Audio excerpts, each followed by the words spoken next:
You good, Tommy? Oh man, what a struggle today.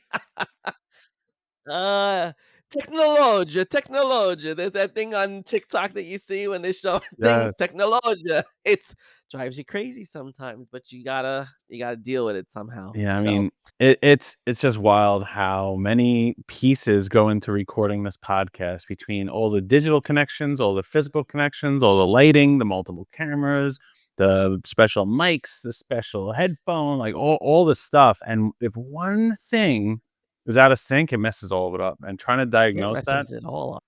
it's crazy. It is. But that's I Man. mean, look, it's part of the business, right? It's part of what Yep. our business is, and we're lucky behind the scenes, we have producers and editors and all these people that do all these things, but we still have to do this stuff, and, it's something that I've seen a lot lately with business owners is, like, you're not stuck in your business, you're stuck in your role, right? And it's these people just like we were, we're trying to act like a technician all the time, not a leader. And for most people, they've built this job that they trap themselves in. And it's like now I'm stuck in this job, in this role. And they don't realize like I'm supposed to be the CEO of this thing. And they really have to shift from like always solving these problems like you just had to do technically to like start designing outcomes. Like what's the outcome that I want? And a lot of times what I've seen with people is if their calendar, right? If their calendar is full of all this client work and other things, they're still an employee. It's just, they're not really the owner of their company anymore.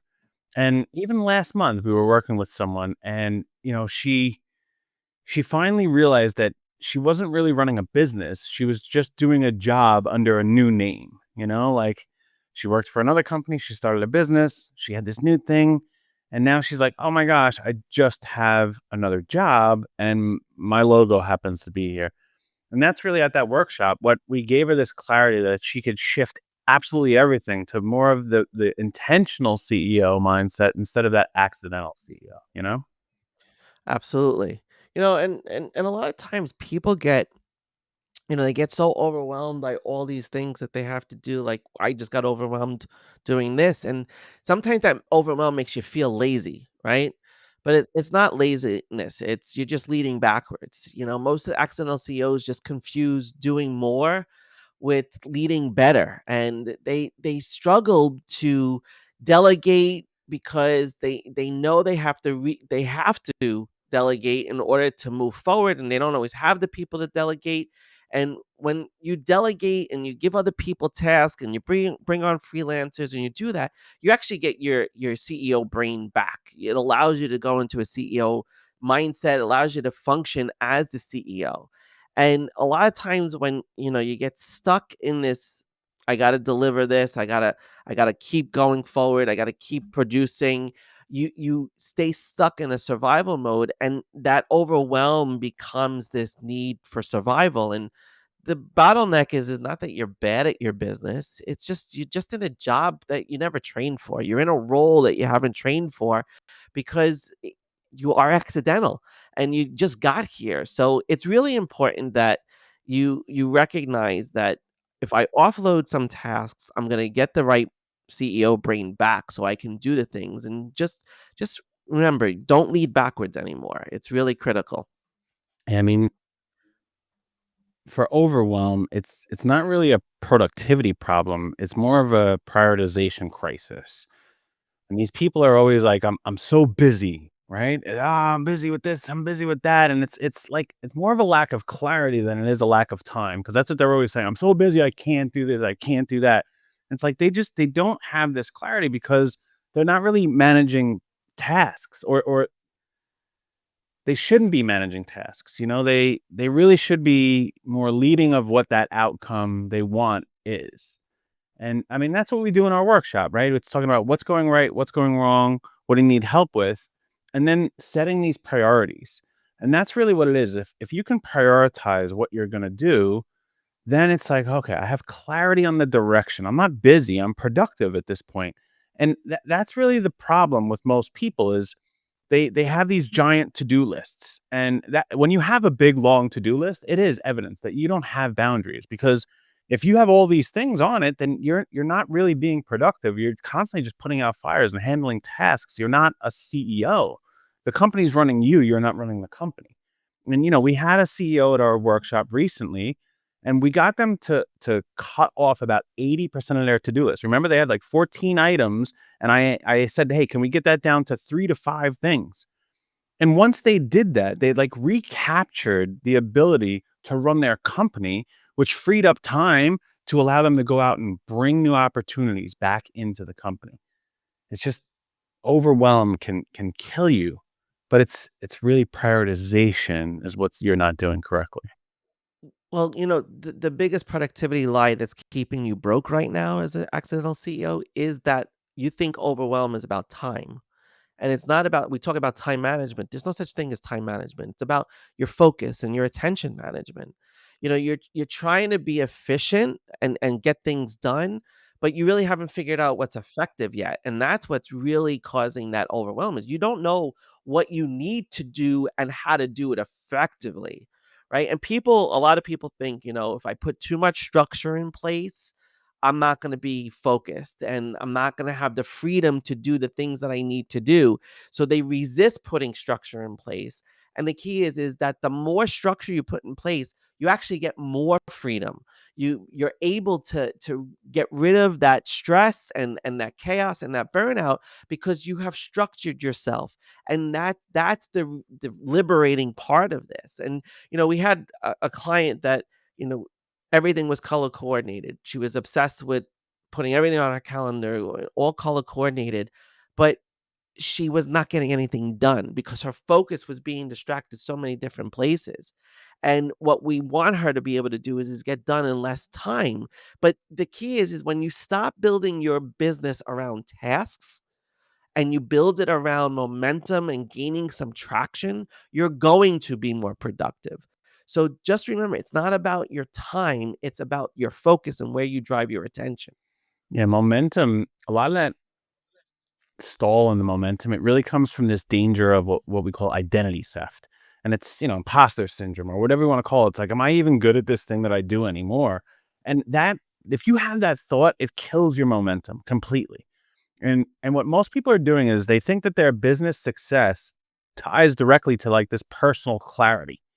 And it's really not directly correlated. It's a lack of alignment that leads to this stagnation or this constant reinvention of stuff. And it's just they don't know who they are anymore and they think it's the brand, right? They think it's the offer, they think it's this and it's not. Your brand and your offer aren't broken. You just kind of forgot who you are. And if you can just get back to it and remember like, "Oh yeah, this was my purpose. This is what I'm doing." And that's what our workshop does. I mean, we've had people come to that workshop and really start to say like, I don't recognize the business that I built anymore. And it's scary. It's scary because they worked their ass off to build something. And when they finally realize like, wait a minute, this isn't what I wanted, this isn't what I built, then you can go back, look at where you started from and say, all right, let's match who I am now to what I wanted to do to at least say, all right, here's what we're doing now. Okay. It's like, okay, and I am good at this thing. It's you don't suck. It's just you kind of forgot. Right.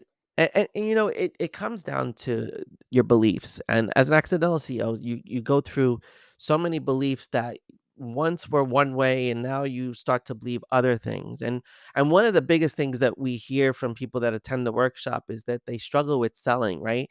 And you struggle with selling because you don't believe you can't sell because you don't believe in it. You have to get past, people struggle so much with their pricing and what they put on there, and there's this pricing insecurity which causes an identity shift in you, right? It's not the numbers problem. If your offer feels expensive to you, it's because it's too expensive to everyone you're talking to, because you're believing in something that may not necessarily be true, and that really hits your confidence in being able to sell. And if you have confidence, you can build conversations that lead to more clarity for people. You can't just figure out the numbers on a spreadsheet. You actually have to bring it into the things that you're talking about and the thing that you're actually selling. And you don't need earn the right to charge people more. You need to own the value that you have already. So many people struggle with raising their prices. We were talking with one of our clients this week, and they're like, I don't charge enough. Oh, actually, it was a prospective client. He's like, I know I don't charge enough because he doesn't believe in the value that he provides. And once you get past that value, once you get past that, you have a tremendous value that you offer, you're able to believe in your value instead of believing in the amount that you're selling to someone. It's about the value, not about the actual cost. Yeah. But there is a cost, right? Selling is a tough one.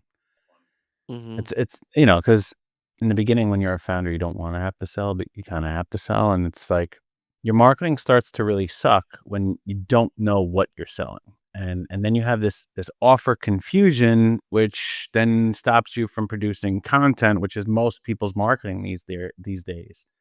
And then they have this complete fear, like, I don't want people to see me. Like, "Don't look at me because you're gonna reject me, and I don't really have a strategy," and it's like, "Oh, what am I doing here?" And it's you just don't have the clarity on what you're selling, and so many of these first-time founders that we work with, they're really going through and trying to sell something that they haven't really named what the outcomes that they provide to people are. They don't have that, like, locked up, like, "Oh, this is the outcome," and we've had plenty of people that when we just gave them this little bit of clarity on like, no, this is actually what you sell.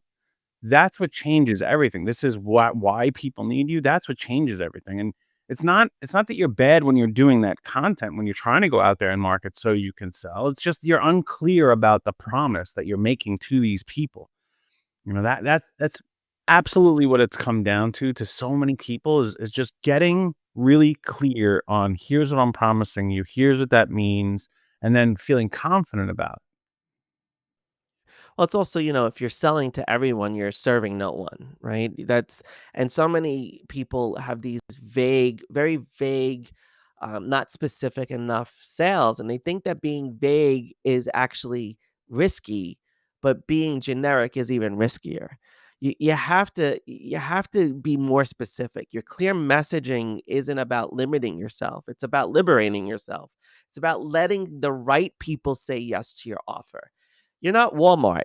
You're a specialist. Start acting like one. The tighter that your niche is, the easier your marketing and the better your clients. So many people are filling their schedules with the wrong clients, with the wrong prospects because they haven't prospected effectively because their message has been too generic. You have to be specific. Don't be afraid to niche down because niching down is going to bring you the right client and put the right person in front of you. And once you start selling to the right people, that's when your business takes off. That's when some of our clients have even said that they felt like they were running a business for the first time, is when they were able to generate revenue selling the one thing that was very niche down because it brought them the better client. yeah. I mean, look, sales calls are easy when you stop just trying to impress everybody that you meet in a sales call. It's like you have to really pivot from that you're selling this expertise of who you are to you're selling these people's transformations that you're about to provide. That's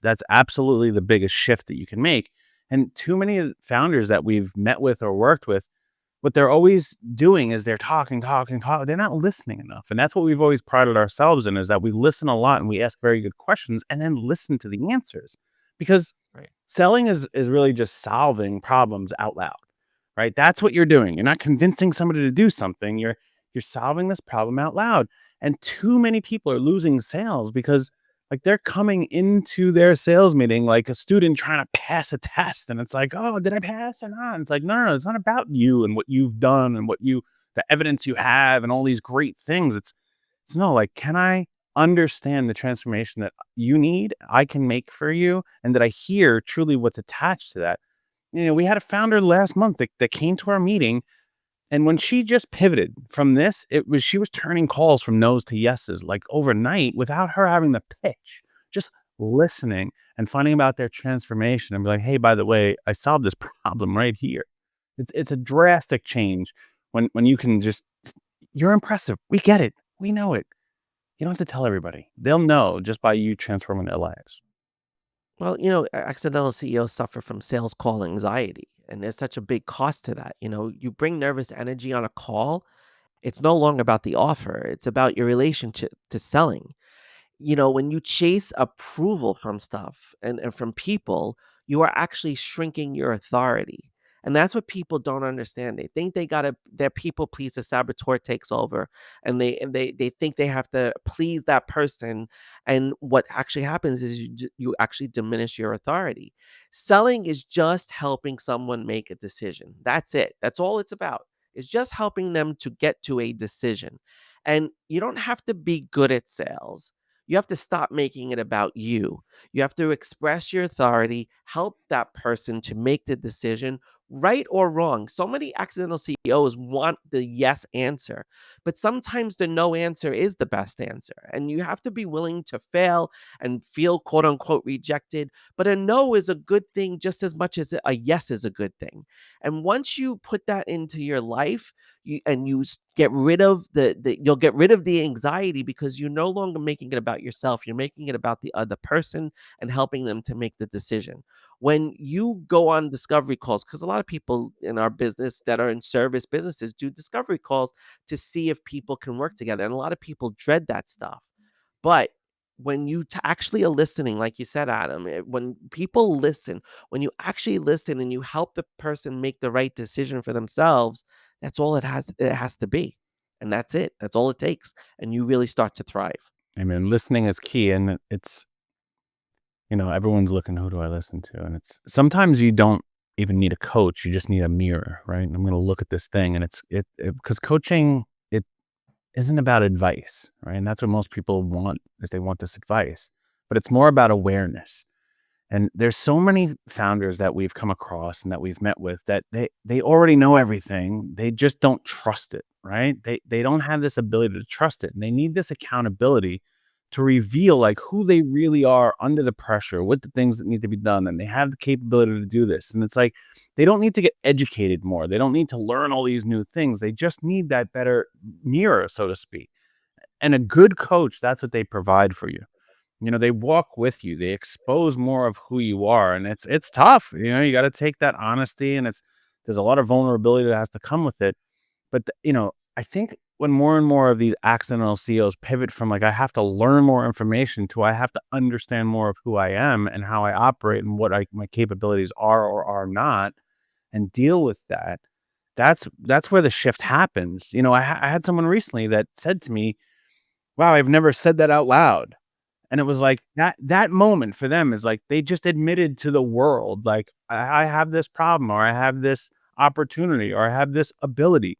And once they said that, that's where the real work started, because if you don't have that awareness of who you are and what's going on, you can't do the work necessary to make progress or have growth in your life, in your business, in anything. So that's the biggest thing that I would see in that area. It's when a lot of people, when especially our clients and our accidental CEOs, they look in that mirror and they often see an imposter, and what they have to do is just rewrite their story from imposter to authority.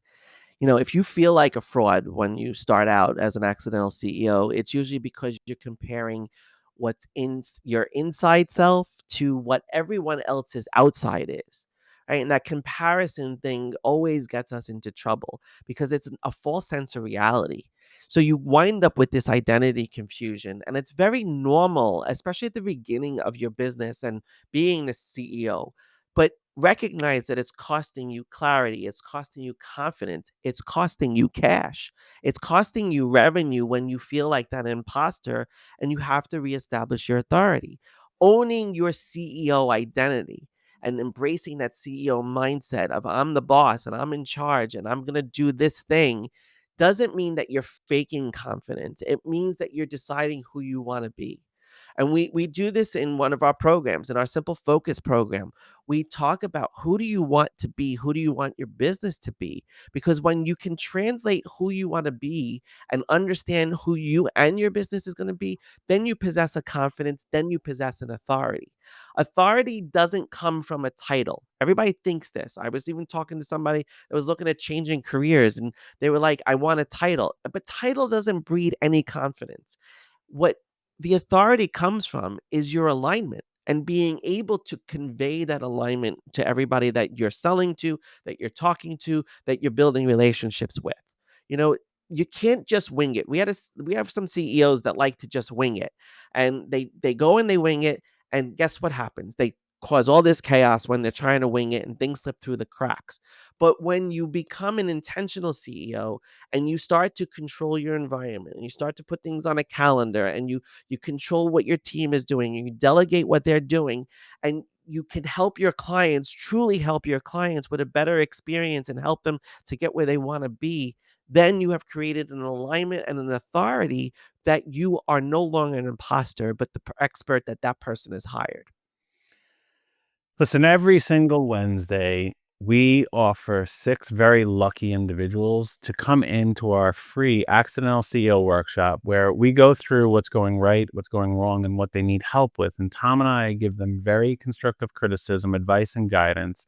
The other members in that are sharing what their experiences have been for those situations. And we walk away with some actionable items to take the very next step to make the progress for you going from an accidental CEO into an intentional CEO. This is the way to thrive in not only your business, but in your life as well. There's so much that has to be uncovered. So there's a link down below here that you can check out and see if you qualify to come in and be a part of that workshop at no cost to you. Hopefully, we get to meet you one day and help you with some of these items as well.